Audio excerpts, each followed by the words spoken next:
This is an idea I've been sitting on for a long time, so I'm excited to share it. Do you experience back or neck pain during or after long sessions of gaming? Are you aware of your poor gaming posture but can't seem to make any long-term changes? Well, what I'm bringing you today is some postural tips as well as 5 helpful exercises to get you gaming better and longer with less pain. Now, huge disclaimer, giant disclaimer before all this. I am a student physical therapist, meaning I do have knowledge in this field as a doctorate student, but I am not a legal professional. One more time, not a legal professional. You should always consult a doctor and or doctor of physical therapy for a proper eval and treatment for you.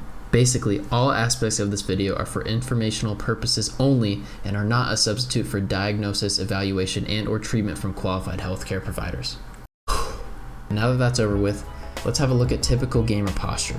With typical try-hard gaming posture, you see almost complete flexion of the spine, eliminating of the natural lumbar and cervical lordosis, as well as emphasizing extreme thoracic kyphosis. It's human to not have perfect posture all day, and I definitely don't, but years and years of poor posture and ergonomics can lead to pain, tightness trigger points, and worst case long-term scenarios like compression fractures and limitations of other joints. So what can you do to fix that? Let's start with ergonomics, just something to keep in mind as you're sitting and playing the game. It's natural after correcting your posture to fall into your gaming normal over time, but even being aware of posture and ergonomics is sometimes enough to constantly remind yourself to position your body as best as you can.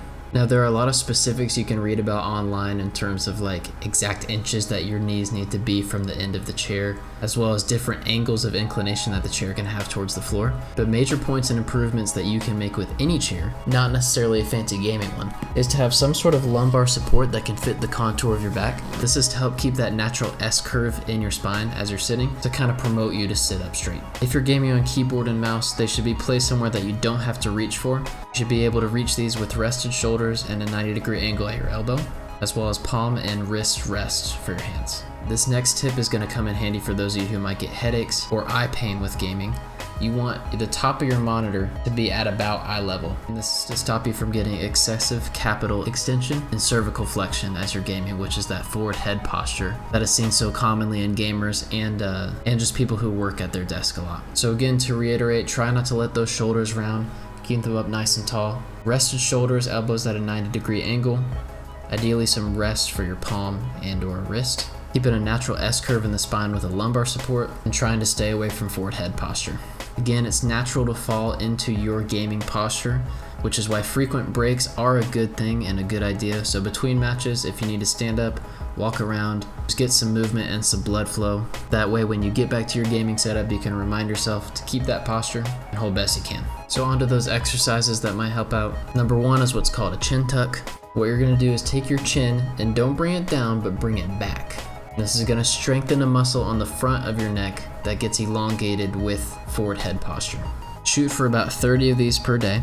The next 3 are gonna focus on strengthening the posterior chain, which is going to help straighten that spine, keep it in a nice S-curve, and help stay away from that forward shoulder posture or rounded shoulders. Number 2 is scapular squeezes. Basically, while sitting straight, take your shoulder blades and squeeze them together. Hold for about 30 seconds and do those twice. Number 3 is YTIs, which are huge for posterior strengthening. Same thing as the previous one, gonna get out of that rounded shoulder posture. Pick any weight or no weight at all. Don't overdo this one. While laying down, preferably on a bench, bring your arms up in the shape of a Y and lift up. Then arms out like a T, lift to the side, and arms straight to your side like an I, and straight back. Go for about 30 of these as well. Number 4 is thoracic extension. While seated in a low height chair, put your hands behind your head and lean back over the chair as best you can. Hold for 15 seconds and repeat this 4 times. Number 5 is a chest stretch. This is going to lengthen the tight pecs that might be contributing to rounded shoulders. In a doorway, you can lift both arms to the side and lean in to get that stretch in your pecs. Hold for about 30 seconds and do this twice. And for sets and reps, I'm saying what I would do is not an exact science. So if you decide for yourself to do these, feel free to adjust whatever to make these comfortable for you. And that is it. If you have any questions, leave them down below. I hope you guys enjoyed. If you did, hit a like, hit a sub, and I will see you guys later.